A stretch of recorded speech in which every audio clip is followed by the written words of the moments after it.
Hello everyone. It's Regine. It's Thursday. It's 4 o'clock and it's a beautiful day outside. It's about low 70s and I have a sweater because I'm a little cool in the shade.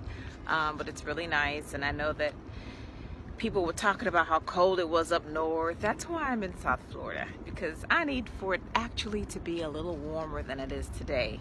I'll put up with it, but I like it warmer. So anyway, today we are moving forward, moving through this amazing journey, this wonderful journey of finding our purpose, following our passions, and we are going to be talking about specific strategies and tools that we can use as we continue our journey, right? So let's just kind of have a little rewind from the beginning and talk about kind of how we started. So it started with the definition, and I love this. I found this other definition that I want to share with you about purpose, and it says that your purpose in life is to discover your gift. Your work in life is to develop it, and your meaning, the meaning of your life, is to give your gift away. Oh, don't you just love it? So that's what we're talking about, right? How can we discover and develop, and then eventually it will just naturally, you're just going to naturally give it away, because that's just how we're wired. That's why I love doing what I do, because I am so happy that I found my gifts. I'm developing it every day, and I give it away freely because it's just a part of the natural process. All right, so we talked about the steps, right? So, all right, how am I going to discover these gifts? What do I have to do? What am I going to do to pave the way? So I suggested in a few weeks ago some steps that you can take to start paving the way. I talked about forgiveness, and forgiveness is kind of like that, the pipe cleaner, right? To clean away the stuff that's clogging your pipes, that's preventing you from seeing who you need to be and what you need to do. Talked about gratitude and how to elevate your vibration. Gratitude does a couple of things. The first is, and I'm talking about active gratitude. Go back and look at that Facebook Live, because I was talking about active gratitude, not just how we casually say I'm grateful, but really actively being grateful and appreciating. And what that does is it elevates your vibration so that you can start attracting things that are in alignment with that, and it also attracts more of things to be grateful for. And we talked about doing an assessment, right? Finding out what you're spending your time, your energy, your thoughts, your day. What are you doing? Are you doing things that are in alignment with discovering these gifts? And then I talked a little bit about visualization and how to create a visualization so that you are seeing these things happening for you. And again, it's all about becoming in alignment with that vibration. And last week we started talking about some blocks, right? What are the things that are blocking us? So once we have started to pave the way and started to get some inspirations, because that's what's going to happen when you start to do the forgiveness work, the gratitude work, and asking yourself these questions and doing the visualizations, you're going to start to get inspirations on who to call, when to call, what to do. But most of the time there's going to be some blocks. There's going to be some behaviors that look like procrastination, start and stop, following shiny objects. That's one of my favorites. Getting stuck, small thinking. And these behaviors will stop you from pursuing this path, right? Will stop you from discovering your gift, will stop you from developing it, will stop you from giving it away. And so today I want to talk about what are some of the strategies that we can employ to overcome these very natural obstacles. So the first is to acknowledge that these obstacles are normal. This is normal. This is not something that's just happening to you. So many people encounter these types of obstacles when they're moving toward a new goal. And the reason that's normal is because we are human beings, and part of our brain, the way that it works is that we have this very old brain, right? The reptilian brain. And that brain is hardwired to stay safe. It is hardwired to protect you.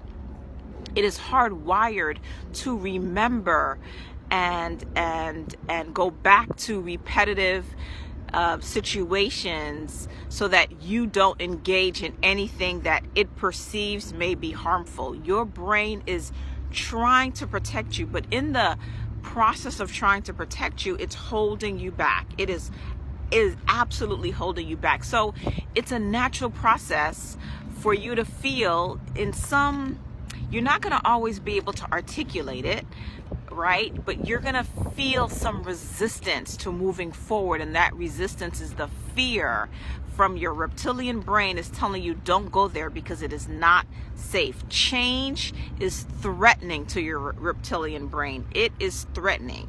And so we have to use new strategies to overcome these very natural human instinctual behaviors that are going to happen. It's going to happen. Resistance will happen anytime you are you make a decision to move forward in one direction. You're going to have some resistance, and it's going to play out in several ways, right? We listed a bunch of them last week, and I just talked about procrastination and shiny objects, starting and stopping, thinking small, so on and so forth. All right, so the first thing that we're going to do is that we are going to ask ourselves some questions. So anytime you find yourself getting stuck in procrastination, right? Or you find yourself realizing that, wow, I haven't moved, I feel stuck. I want you to ask these questions. Number one, what am I scared of? What am I scared of? What is it that I am so scared of that I don't want to move forward? Why am I procrastinating? What am I scared of? What is the downside to succeed? What is the downside to succeed? What am I going to be giving up if I succeed? What am I going to be giving up if I find my purpose? What am I going to be giving up? You got to ask yourself these questions and answer these questions. What am I protecting? What am I protecting? Right? You got to know what you're protecting, because remember, your reptilian brain, the very old part of you, is trying to protect you. So what is it that you're trying to protect? All right. And then I'm going to ask you, when you have these, you're going to start journaling, and you're going to start coming up with answers and coming up with, oh, okay, that makes sense. When did this start? When did I start to feel this way? From childhood and so forth. And then I'm going to ask you to do some meditation. We meditate all the time. I'm not going to do a meditation this week. Next week, I'm going to create a meditation for these types of situations, right? For us to find our purpose and discover our purpose. But you're going to meditate, and you're going to connect with that bigger part of you. The reptilian brain is just a small part of you, but it's very strong, it's very old, but there's a bigger part of you. There's more to you than just that. And I want you to connect with that part and start to open up and expand your consciousness, expand your awareness. And once you start to meditate on a regular basis, you're going to be less triggered by the fear. Right? You may still feel the fear, but you're not going to be as triggered by it. You're not going to be limited by it, because you're going to start to recognize what it is. Okay? So meditation, a daily meditation practice, is so key in helping us overcome. It's a strategy for helping us to overcome these very natural, ain't nothing wrong with you, these very natural obstacles, resistance, behavior patterns that come anytime you decide you want to move forward. All right, the next thing we're going to do is you got to start to take action, ladies. You got to start to take action.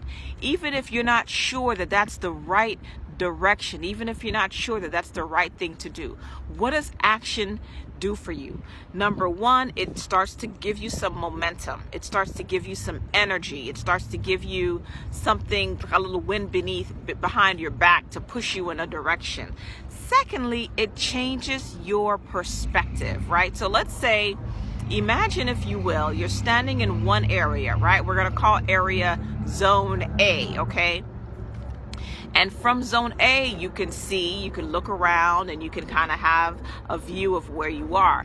But when you start to move and take action, you're moving to zone B and moving to zone C, you're going to see things differently. You're going to have a different perspective because you are moving, and this different perspective will be necessary for you to see what the next steps that you need to take.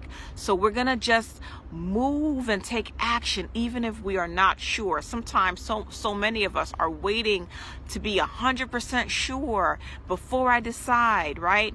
We love analysis paralysis. You know, that's me, right? These smart nerdy types and researchers have to research things to death before we take action. But I'm challenging you to take action and see how that action is going to change your perspective. And this is a big one. The next thing is that we're going to flood ourselves with compassion. You need the compassion. It's one of the 5 C's that I talked about last week, right? Because we need compassion for ourselves to understand, like I said, this is a natural part. It's a survival instinct. It's a very natural part of me that is going to resist change. So I'm going to have some compassion for that part of me. I love this quote that I'm going to share with you. Write this down, guys. Write this down. Write this down. Self-sabotage is misguided self-love. What? Self-sabotage is misguided self-love. What that means is that anytime you are self-sabotaging yourself, and did I just say that? Self-sabotaging yourself, that's horrible. Anytime you self-sabotage, you are doing things like procrastinating and following shiny objects and getting stuck and thinking small. These are ways that you sabotage. It is a way that your mind, your body, you are just trying to protect yourself. That's it. And you're thinking that it's going to help, it's going to be helpful, but it's not really helpful, but you believe that it's helpful. And so it's just misguided self-love. So can't we have a little compassion? Can't we cut ourselves some slack? Can't we just be a little kinder to ourselves? What do you think about that? Right? So remember, you're going to go back to those questions. Why, what is this going to help me to do? Why am I protecting myself? Remember those questions. Okay. The next thing that is very, very, very helpful, I think critical to moving through, this is another strategy to overcome these very natural obstacles, is to get support. Get support. Have accountability, whether it's a coach, whether it's me, whether it's somebody else, but you need accountability. Successful people have coaches. Successful people have mentors. Successful people have people that they got to answer to, or else we're just going to fall back into the same old patterns of our past unless we create strategies that are going to be bigger than these patterns that we have in our lives. Okay, so have an accountability partner, someone that you can check in with and say, hey, this was my goal for last month. This is where I accomplished, celebrate, yay! This is where I fell a little short. What do I need to do now? So on and so forth. Of course, a coach is professional, and that person is going to help you with creating strategies, help you with, I get down with my clients, right? And so we meditate on the phone together if that's what we have to do. I give suggestions on what they need to do in between our coaching calls. There's always strategies that I love to implement, to support, and to support them with. And then of course I'm there encouraging and cheering you on and challenging you if it's necessary, so that we can move past these things. All right, so I want you, so we talked a little bit of kind of like a little process, right? So I want you to take one example. Take one of these things that you feel stuck in, whether it's the procrastination, whether it's stopping and starting, whatever it is. Take one issue, and we're gonna think about that issue, and I want to take you through a little process to help lessen the impact that this issue has in your life. All right, so the first thing you're going to do is ask yourself, why do I do that? Why do I think I procrastinate? Right? How does it feel when I procrastinate? You're going to be doing a lot of journaling. What are the judgments that I'm making, right? Because when you're procrastinating, you're probably not feeling good about yourself. You're probably beating up on yourself. So you're making a lot of judgments, right? You want to write that down. Again, what are the upsides? What's the advantage if I continue to procrastinate, and what's the disadvantage? What am I losing? What is the disadvantage if I succeed?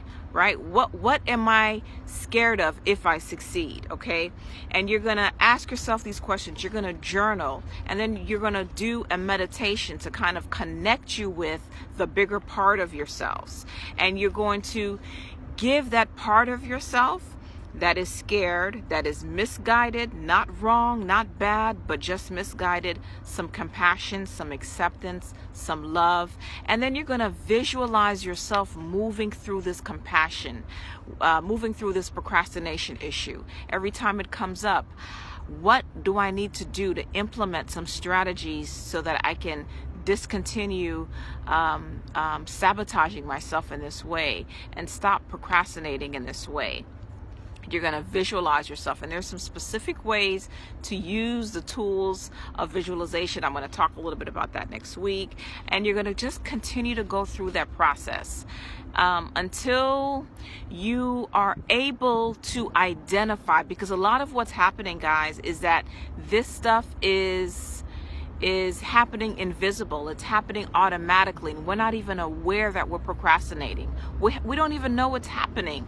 But the more you become more aware, the more you bring more compassion, the more you can start identifying what your triggers are, what you're doing, why you're doing. You're going to be better able to be empowered to make different choices, better able to have more motivation, more energy to move forward despite the procrastination. Does that make sense? I hope that these strategies will be helpful for you. You can just start writing them down, and every day go through them. Every time you're facing with them, go through them. Until next week, we're going to talk about meditation, why it's so important. I'm going to go through a meditation. I'm going to go through a visualization exercise so that when we're in the midst of these very normal, guys, it's a very normal part of life. When we're going through this, we can have strategies that will help us move past them.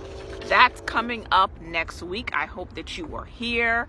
And in the meantime, if you have any questions on how I can personally support you, please feel free to inbox you. I am here for that. And of course, if you decide that, you know what, I want to do this work in an environment that's loving, supportive, in a sisterhood, and also have some fun, then it's time for you to come on our Black Butterfly Journeys retreat, because this is the kind of work that we do, and you don't have to do it alone. You don't have to do it in isolation.